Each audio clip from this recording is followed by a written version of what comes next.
Almost honest things have been feeling pretty heavy for me lately. My wife's needs are more than I can handle. My health just isn't what it used to be. I'm barely keeping up. Those were the words of my friend, a guy who seemed to have grabbed luck by the tail when he married a woman 15 years younger. Hearing him say that left me completely speechless. It hit me then that the happiness you see on the outside is often nothing more than a mask.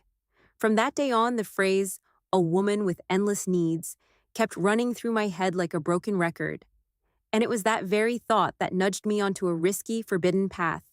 Once I stepped onto it, there was no turning back. The story I'm about to share is the risky confession of a man caught between longing and loneliness. My name is Bob Harris. I turned 52 this past year. For most of my life, I worked as a contractor, earning my keep with my own two hands. These days, I'm just an ordinary guy in his 50s, living one day at a time and only taking on a job when an old friend asks. People who see me often say, "You're still in great shape. You've got a young spirit." And they're not wrong. My body is still solid. My only real pleasure is going to the gym every day and pushing iron until I'm drenched in sweat. But here's what I've learned. No matter how strong your body is, if your heart feels empty, you start to fall apart from the inside. The truth is, I carry a secret that nobody knows. I divorced my wife not because we didn't care for each other, but because of my own physical makeup. What most men might quietly boast about ended up breaking my marriage. At first, my wife actually liked it. "You're a real man," she used to say back in those early years. But as time went on, what started as a compliment became a burden. I can still see her turning her back to me night after night, as if she was trying to escape. Eventually, she left. Her final words to me were, "It's not that I don't love you. I'm just afraid I won't make it." After that, I kept my distance from women. I stopped drinking. I closed the door on any kind of romantic life. Enough, I told myself. I'm not going to hurt anyone else with my body. Instead, I dove headfirst into exercise. When I was sweating it out in the gym, I didn't feel that lonely ache quite so much. Changing in the locker room and catching my reflection in the mirror gave me a strange kind of peace. I told myself I wasn't old yet. I was still a man. And I kept living that way day after day. That went on until I got a call from an old friend, Steve. "Hey, Bob, let's get together. Have a drink. It's been too long." Steve and I went to college together. We'd been close for nearly 20 years. I'd heard he'd done pretty well selling health products and supplements. I also heard he'd recently married a fitness trainer who was 15 years younger. To be honest, I felt a twinge of envy. A 50-year-old guy lands a 35-year-old wife. Isn't that winning at life? Over dinner that evening, I found myself thinking how unfair life can be. The ones with money and drive seem to come out on top. But when I saw Steve up close, his face looked strangely grim. After a couple of drinks, he let out a deep, heavy sigh.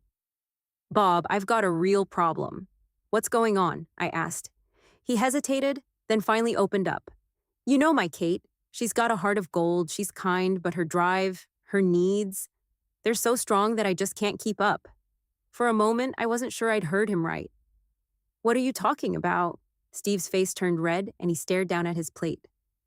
"Lately, all I do at night is apologize. She's 15 years younger, and she's a fitness trainer. She's incredibly healthy. Her stamina is through the roof, and me, I just can't measure up." I didn't know what to say. From the outside, he looked like a successful man, happily married to a beautiful younger woman. But behind closed doors, things were completely different. Listening to him, I felt my head spin.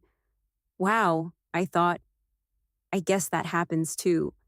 And strangely enough, from that day on, I couldn't get the image of this woman out of my head. Kate, Steve's young wife. Her name alone felt foreign to me, but in my imagination, she grew brighter and brighter. A woman with overwhelming needs. That phrase stirred something deep inside me. That night, I lay awake for a long time. Thoughts I shouldn't have been having drifted through my mind. One forbidden fantasy after another. If a woman like that crossed my path, could I control myself? I didn't know it yet, but those fantasies were about to become real, and they would turn my life completely upside down. It happened just a few days later. Instead of my usual basement gym, I went to sign up at a new fitness center that had opened nearby. I'd heard the equipment was good, so I figured I'd take a look. The young woman at the front desk gave me a warm smile. "What time would you like to come in? Mornings are pretty open. You could even do personal training with one of our instructors." I nodded right away. Mornings are fine. I like it when there aren't too many people around. I had no idea that this place would send my life in a completely new direction. Walking into the gym, I noticed a name on the door of the trainer's office. It hit my ear like a jolt. Trainer Kate Sullivan. My heart dropped. It was her. The same woman Steve had talked about, the woman with the strong needs. In person, wearing workout clothes, she looked even more striking than in any photo. A fit, healthy body, close-fitting leggings, a few drops of sweat running down her neck from under her messy ponytail. I caught my breath. Kate, thinking I was a new client, smiled and walked over. "Hello, are you new here? This is your first session, right?" I tried to stay perfectly calm and nodded. "Yes, nice to meet you. I'm hoping you can help me." But my palms were sweating, and there was no hiding it. The first session focused on arm work. At one point, Kate took my hand to adjust my form. Her skin touched my elbow. That brief contact hit me like an electric shock. A shiver ran through my whole body. "Relax your shoulders. Pull your arm like this." Her fingers brushed along my upper arm. Right then, my body reacted on its own. I felt a powerful, uncomfortable tension low in my belly. It became hard to breathe. I quickly shifted my position and looked away, trying to hide what was happening. But I think Kate noticed the change. Her face turned bright red. "Let's stop here for today," she said.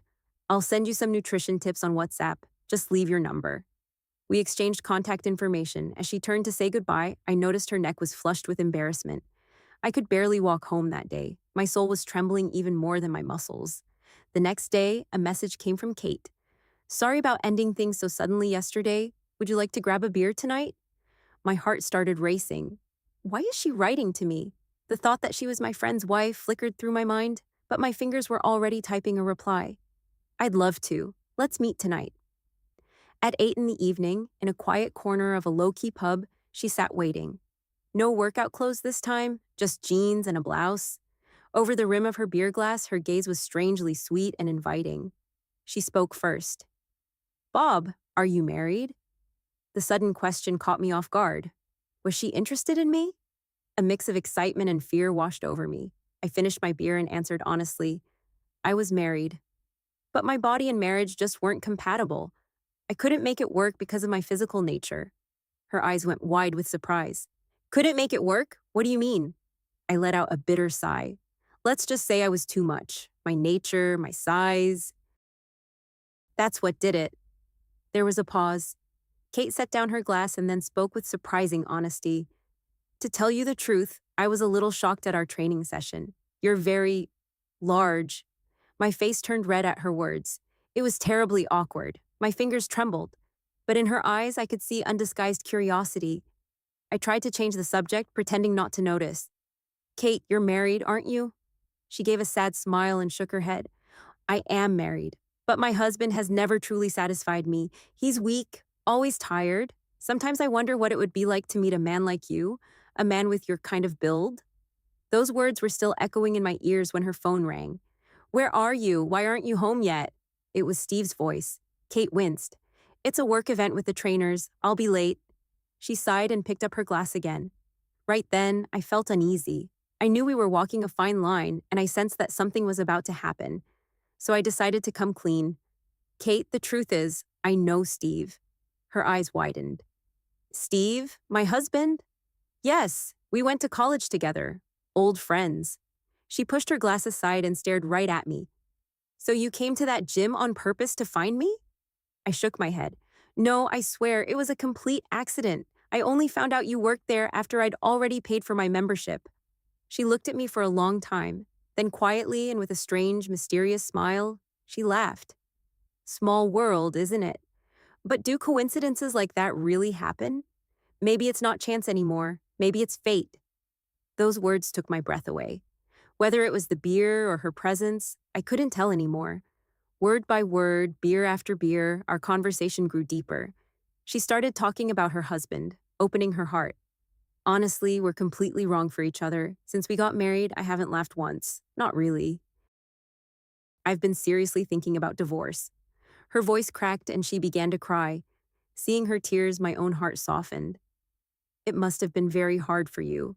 You're a strong woman, Kate, to be able to talk about it so honestly." When I said that, she lowered her head. Bob, do you know why we met so late? Without waiting for me to answer, she suddenly leaned forward and gently pressed her lips to mine. At that moment, everything around us seemed to stop. Reason shut off. Any thought that this was wrong vanished completely. Somewhere in the background, people were laughing and talking. But for us, the world shrank down to just the two of us. She squeezed my hand tightly and whispered, "I'm not going home tonight." Those words broke down the last of my doubts. We got up from the table and walked out into the cool night air. Streetlights cast long shadows as we made our way through the dark streets. Her fingers were still gripping mine tightly. "I don't want to hide my feelings anymore," she said, her voice trembling. Around the corner, the neon sign of a small motel flickered. I hesitated for a second, but she tugged at my hand. Gently but firmly. "Come on."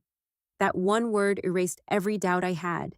Keeping our heads down, we walked inside, picked up a key, and went up to the second floor. The sound of the door closing, the click of the lock, the air in the room suddenly grew thick and heavy. "We shouldn't be doing this, should we?" I asked. She smiled. "So what? Don't you want me?" Her voice was soft, quiet, with just a hint of roughness. Time seemed to stop. We held each other. Her cheek touched mine, and for the first time in years, I felt like I had come back to life. We stayed close, speaking in whispers, wrapped in each other's arms until the early morning light began to creep through the curtains. Rain pattered against the window. Inside, there was only warmth and the quiet sound of two people breathing together. It was a long night. Not wild. Not reckless. Just human. After that, we began meeting in secret. During the day, we each lived our own lives, pretending nothing was happening. But when darkness fell, we filled each other's emptiness. Sometimes, after the gym closed and the lights went out, among the smells of metal, sweat, and cleaner, we found comfort in each other's arms. Other times, we met at cheap motels on the edge of town. Our careful meetings continued this way. We both knew we were doing something wrong, but we told ourselves, just for tonight, that's all. Neither of us could let go. Just holding her hand for a few minutes made me feel truly alive. There was always worry in her eyes, and I fooled myself into thinking I could ease that worry with my embrace. But one day, fear became real. It happened in the gym after closing. Kate was folding a towel and said, "Let's finish early tonight. Steve has been on edge lately. Very suspicious." Before she could finish, the automatic doors slid open and Steve walked in. Kate went pale as a sheet. Instinctively, I pulled my cap down over my eyes, turned away, and pretended to lift a set of weights. "Hiding your face?" Steve scanned the room with a stony expression. "The lights are on. I thought you'd be done by now." "I'm finishing up," Kate said. His gaze drifted toward me. I held my breath, keeping my back to him. The brim of my cap hid half my face, but my fingertips were wet with cold sweat. Kate forced an unnatural smile. "A client's personal session, we're almost done." Steve was quiet for a moment, looking at both of us. Then he nodded. "All right, keep working." And without another word, he walked out. The door closed behind him. We both let out a loud, shaky breath. Her hands were trembling. She dropped the towel. I didn't say anything. I just walked over and put my arm around her shoulders. That was the first time we truly felt fear wrap itself around us. We didn't talk for several days after that. Then, late one evening, she called me, sobbing into the phone. "Bob, Steve's business fell apart. He's been drinking, and last night he hit me." My stomach clenched. "Where are you? I'll come get you." "No," she said. "This is my life. I made it. I'll endure it. I'll try to get through." Then she hung up. A few days later, I saw her again at the gym. There was a dark bruise on the back of her hand. She tried to hide it with her sleeve.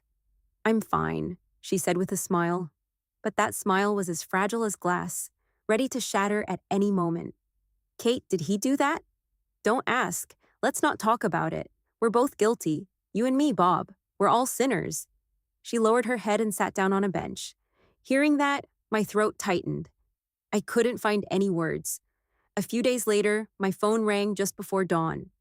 "I ended it. We're divorced." Her voice was low and shaking. "I'm free now, Bob, but the guilt is eating me alive." She cried for a long time. I stayed quiet, listening, unable to say anything. When she finally calmed down a little, she said, "We're both guilty. We need to separate for a while, clear our heads. Right now, the way we are, will only destroy each other. Hearing that, I felt my heart stop. I wanted to hold on to her, but I knew that if I did, I would only hurt her more. All right, I said. I'll wait. She was silent.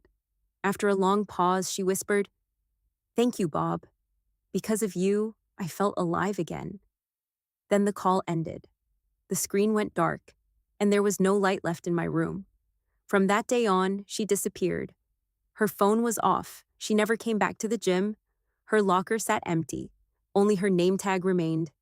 I came to that locker every day, lingering nearby, hoping for a miracle. But the door never opened.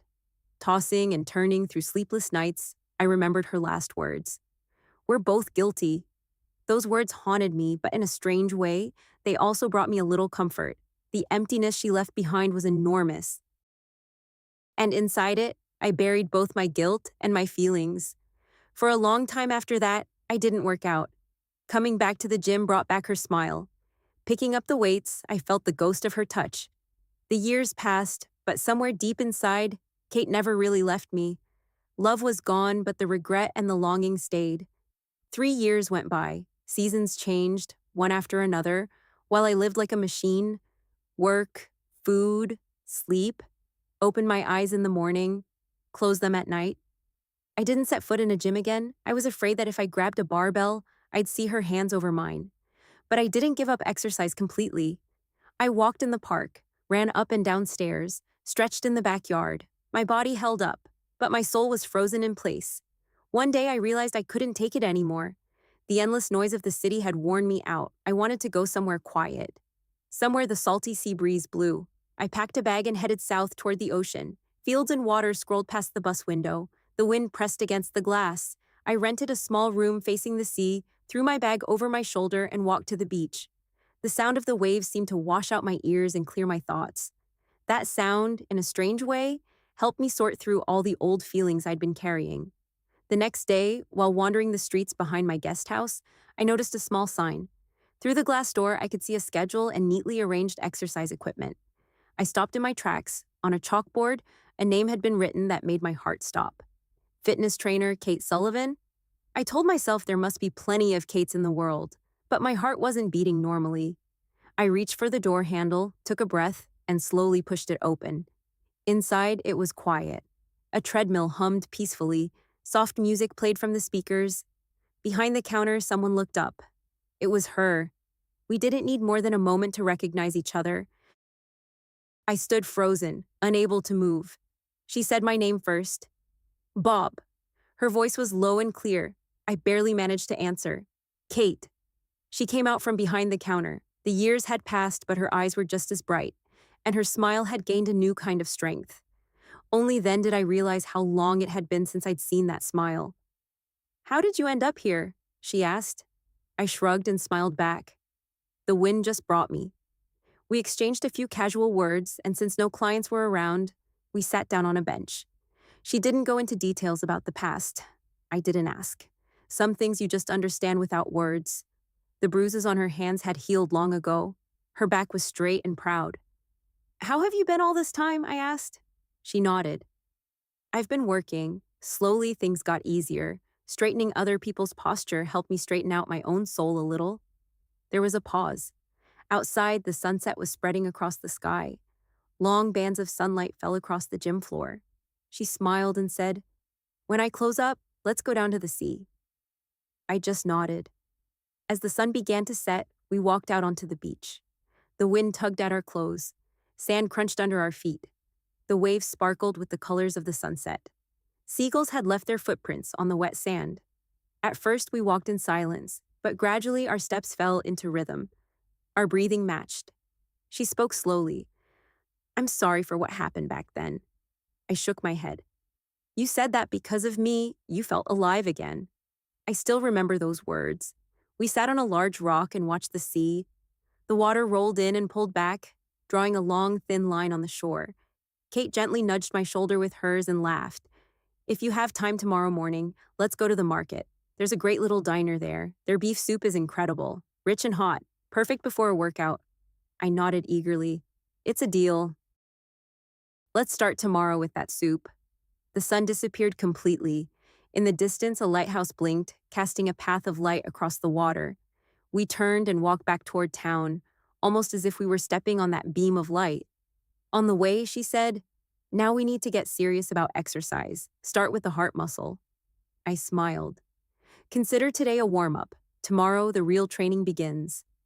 The next morning, just as we'd agreed, we met at the market. Two steaming bowls were set in front of us. The rich aroma of broth and smoked meat tickled our noses. She used her fork to push some herbs around in her bowl. Out of habit, I took a spoonful of the hot soup. The steam touched my face. Warmth spread through my stomach. That warmth stayed with me for a long time. We ate slowly, not like people always in a hurry, but like old friends. At that pace, we talked. At that pace, we looked at each other. Leaving the diner, we walked up a small hill. The sun flooded the street next to the gym. Neatly hung towels dried on a clothesline. She opened the door and said, "Today we'll start with back and shoulders, but first, a light warm-up to get the body ready." I nodded and walked inside. Listening to her instructions, I let my breathing follow her words and repeated the movement slowly. With each lift of my arms, my chest felt a little lighter. With each lowering, unnecessary thoughts fell away. My reflection in the mirror looked different from the day before, probably because she was standing next to me. In the evening, we walked by the sea again. The sound of the waves was steady. Our footprints appeared in the sand and then washed away.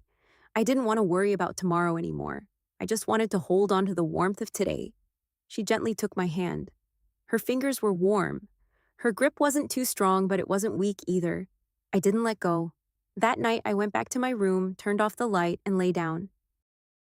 Far outside the window, the lighthouse blinked again. The wind lazily moved the curtain. I closed my eyes and breathed out slowly.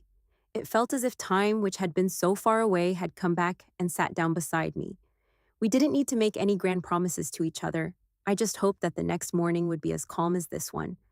That hope was enough. Tomorrow she would open the door again and welcome me in. I would wave lightly and walk inside.